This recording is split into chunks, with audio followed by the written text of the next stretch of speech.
Welcome to our channel. ఈరోజు మన కథ నా ప్రాణము పార్ట్ 18. మీ మనసుకు నచ్చే అత్యంత అద్భుతమైన కథ. ఇక కథలోకి వెళ్దామా? అభిశ్వాస అక్షర మెడకు వేడిగా తాకుతుంటే ఆమె ఏదో పైకి కిందికి ఎగిసిపడుతుంది. ఇద్దరి మధ్యన గాలి దూరేంత కూడా గ్యాప్ లేదు. అభి అలా చేసేసరికి అక్షర తన్మయంతో కళ్ళను మూసుకుంటుంది. ఇదేం పట్టించుకొని మన అభిగాడు అక్షర చెయ్యిని ఇంకా గట్టిగా పట్టుకొని, నేను చెప్పినట్టు చేస్తావా లేదా అని అభి అడుగుతుంటే, అతడు తన చెయ్యిని వెనుకకు అంత గట్టిగా పట్టుకొని పట్టుగాఢతను బాగా పెంచేసరికి ఆ లోకంలో నుండి బయటికి వచ్చి నొప్పికి భరించలేక చేస్తాను చేస్తాను అని అంటుంది. నేను చనువు ఇచ్చానని నువ్వు చంకలోకి ఎక్కి కూర్చున్నావనుకో, నా సంగతి తెలుసుగా అని బెదిరిస్తాడు అభి. అక్షర మీద వేసిన చేతులను అలాగే పెట్టి చెప్పడం వల్ల అక్షర మనసు మొత్తం ఉక్కిరి బిక్కిరి అవుతూ ఉంటే ఊ ఊ అని చిన్నగా మూలుగుతుంది. ఏంటి బేబీ, నేను ఇలా మొత్తుకుంటుంటే నువ్వు సైలెంట్గా ఉన్నావు, సమాధానం చెప్పవేంటి అని అక్షరను తన ముందుకు తిప్పేసరికి అక్షర పెదాలు అభి పెదాలకు టచ్ అవుతాయి. అక్షర పెదాలు సన్నగా వణుకుతున్నాయి. అక్షర కళ్ళల్లోకి సూటిగా కొద్ది నిమిషాల వరకు మర్చిపోయి చూస్తూ ఉంటాడు అభి. అప్పుడే తన మొబైల్ రింగ్ అవుతుంటే ఈ లోకంలోకి వచ్చి ఇప్పుడు అక్షరను ప్రక్కకు నెట్టి వెళ్ళి బాల్కనీలో ఫోన్ మాట్లాడుతూ ఉంటాడు అభి. అక్షర కూడా ఆ ట్రాన్స్లో నుండి బయటికి వచ్చి తన చీరను సరిచేసుకొని వెళ్ళి సాప దిండు బ్లాంకెట్ కింద వేసుకొని పడుకుంటుంది. అభి ఫోన్ మాట్లాడి వచ్చేసరికి అక్షర పడుకున్నది చూసి వెళ్ళి బెడ్ మీద అటువైపు తిరిగి పడుకుంటాడు అభి.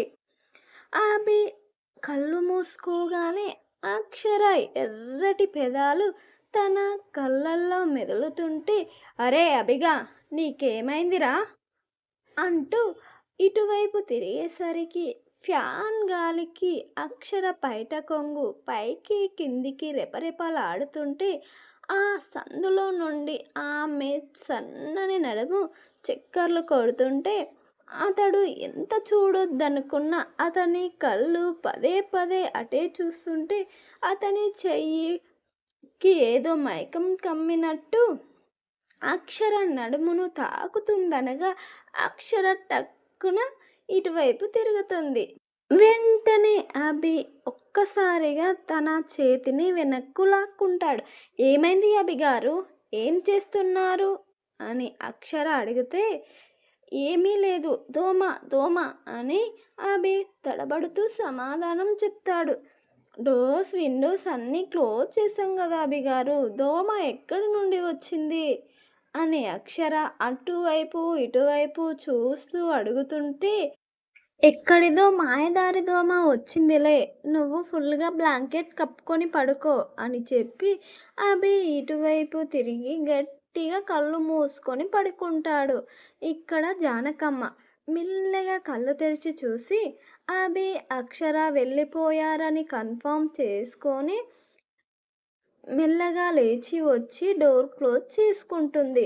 టేబుల్ మీద ఉన్న తన మొబైల్ తీసుకుని దాంట్లో ఫ్యామిలీ డాక్టర్ ఉన్న నెంబర్కి కాల్ చేస్తుంది.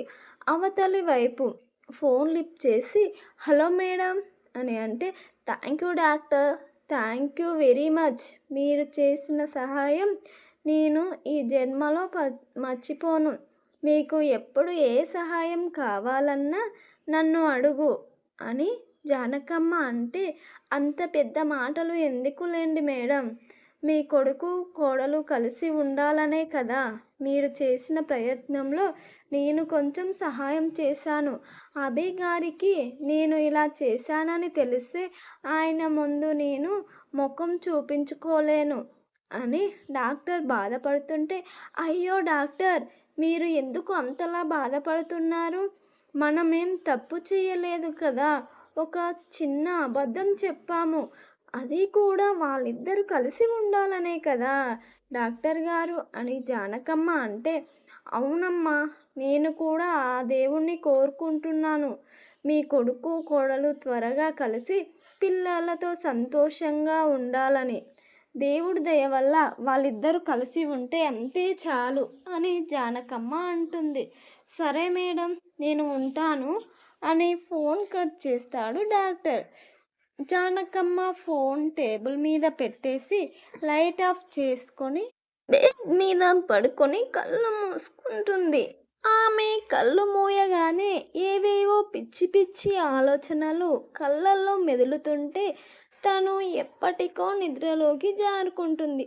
అక్షర ఉదయం 5 గంటలకే లేచి తలస్నానం చేసి దేవుడి గదిలో దీపం వెలిగించి తులసి కోట చుట్టూ ప్రదక్షిణలు చేస్తుంది. సూర్య నమస్కారాలు చేసి దీపం వెలిగించి ఇంట్లోకి వస్తుంది. ఇల్లంతా సాంబ్రాణి ధూపం వేస్తూ వాళ్ళ అత్తయ్య గదిలోకి వెళ్ళి చూసేసరికి ఆమె గాఢ నిద్రలో ఉంటుంది. జానకమ్మను డిస్టర్బ్ చేయకుండా మెల్లగా డోర్ వేసి వంట గదిలోకి వెళ్తుంది. అభయ్ కోసం బెడ్ కాఫీ చేసుకొని కాఫీ కప్లో పోసుకొని రూమ్లోకి వెళ్తుంది. రూమ్లోకి వెళ్ళేసరికి అభయ్ క్యూట్గా పడుకుంటే అతని హెయిర్ బంప్స్ గాలికి అతని కళ్ళ మీదికి వస్తుంటే అక్షర మెల్లగా వెళ్ళి వెంట్రుకలను పైకి అని అతని నుదిటి మీద చిన్నగా ముద్దు పెడుతుంది. అక్షర అలా చేయగానే అభి కొంచెం అటూ ఇటూ కదిలి మళ్ళీ పడుకుంటాడు. అతని చెర్రి పళ్ళ లాంటి పెదాలను చూసేసరికి అక్షరకు ముద్దు పెట్టుకోవాలనిపిస్తుంది.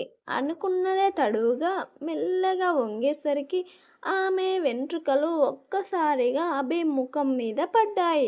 అవి పడేసరికి అభి ఎక్కడ లేస్తాడో అన్న భయంతో హెయిర్ని వెనక ముడివేసుకుంటుంది. మళ్ళీ అభి పెదాల దగ్గరికి అక్షర పెదాలు తెచ్చేసరికి అభి టక్కున కళ్ళు తెరుస్తాడు. పాపం, తర్వాత అక్షర పరిస్థితి ఏంటి?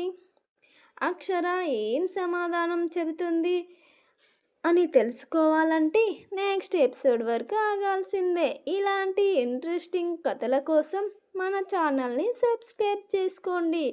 ఈ వీడియోకి లైక్ ఇచ్చి షేర్ చేయండి. మీ అమూల్యమైన సందేశాలను కామెంట్ రూపంలో తెలియచేయండి. మన వీడియోను హైప్ ఇచ్చి ఎంకరేజ్ చేయండి. Thank you.